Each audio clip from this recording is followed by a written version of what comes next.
John Fetterman is a different sort of politician, and so the political establishment, a lot of the Democrats in leadership, as well as the media, is gonna have an issue with that. And they have for a very long time, picking apart things like his clothing or trying to both sides scandals or whatever. Take a look at this from NBC News, written by Chuck Todd in part. Fetterman, Walker face political challenges outside of the overall environment. Oh, so I guess it's the same thing. I guess they're facing similar things. I guess Fetterman must have done something akin to claiming to have graduated at the top of his class and been an FBI agent and run hospitals and had multiple secret children and held guns to the heads of his domestic partners. It's probably the same thing. But that's the sort of general stuff, non-specific, that they do to undercut politicians they don't personally support. Sometimes though, they go a bit too far. And we're gonna break down how that happened.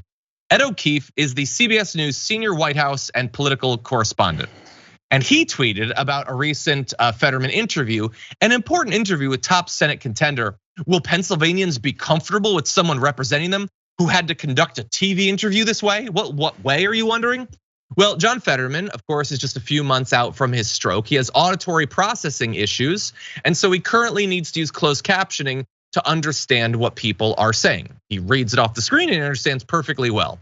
And the CBS News senior White House correspondent decided to talk about that temporary auditory processing disability as, is anyone gonna be comfortable with someone who has to look that way?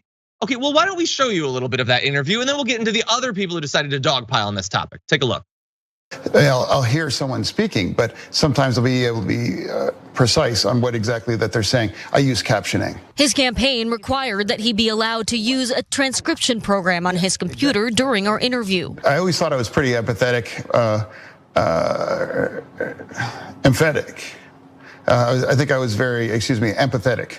That's an example of the stroke, empathetic. I always thought I was very empathetic before having a stroke. But now after having that stroke, I really understand, much more kind of the challenges that Americans have day in and day out. Okay, so he had a little bit of trouble coming up with the right word, but once he had the right word, he was 100% lucid. And he actually demonstrated empathy, which isn't anything that the media seems to care about or require in politicians. But just saying like, I don't know, are people gonna be comfortable? That wasn't enough. They had to go further. So Josh Kraushaar, who's the senior political correspondent at Axios, tweeted out, NBC News' Dasha Burns, in small talk before my interview with Fetterman, it wasn't clear he understood what I was saying. And you might see that tweet and say, well, wait, why is that in brackets? Well, it's because in brackets, because the actual quote is they use closed captioning technology for this interview to essentially read our questions as we ask them. And Lester, in small talk before the interview without captioning, it wasn't clear he was understanding our conversation. The head political guy at Axios decided, he just chose, I'm gonna take out the without captioning part because I'm not happy to just have you understand that he needs to read it rather than hear it. I'm gonna try to make you think that he just can't understand what's happening around him. And this guy decided, rather than to apologize after he was caught doing that, not only smearing Fetterman, but implying in doing so that no one with disabilities should hold public office. Anyone who might be deaf, for instance, and literally can't understand spoken text. Someone who needs to read, someone who might be blind. No, we shouldn't be comfortable with you being in office. Rather than simply apologizing for the comments that he made, he has been on a retweeting spree, retweeting anyone, no matter how foul, who implies that, yeah, no, we should really be worried about Fetterman. He retweeted this thing about the Twitter blow up and about whether it's okay to discuss Fetterman's health is that it doesn't matter with something like this. The debate will happen and people will judge for themselves regardless of online discourse. Yeah, maybe they will, but you get to decide how you frame it, Josh, and you did. You framed it in a way to make it seem as if he'd lost his mind, rather than that he needed to read it rather than just hear it. He retweeted a bunch of other stuff. You can go to his site if you want to.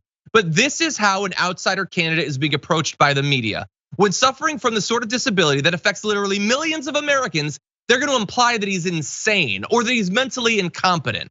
That's what you can expect when running. What do you think, JR? We've got people that are, as you made the point about how it's being crafted a certain way, people will see it.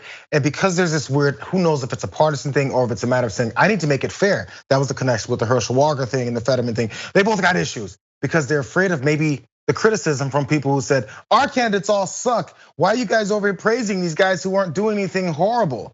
So you have to find something. And outside of that, it's talking about disabilities. Yet we have Tommy Tuberville, the disability of extreme racism.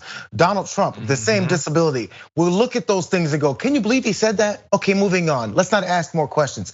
What's wrong with that disability and how come we're not attacking that? Because that does much more damage, policy and political wise, than someone who has to read off of a teleprompter. You're 100% right. By the way, Fetterman says recovering from a stroke in public isn't easy, but in January, I'm gonna be much better and Dr. Oz will still be a fraud. But that's not the sort of issue that the media seems to care about.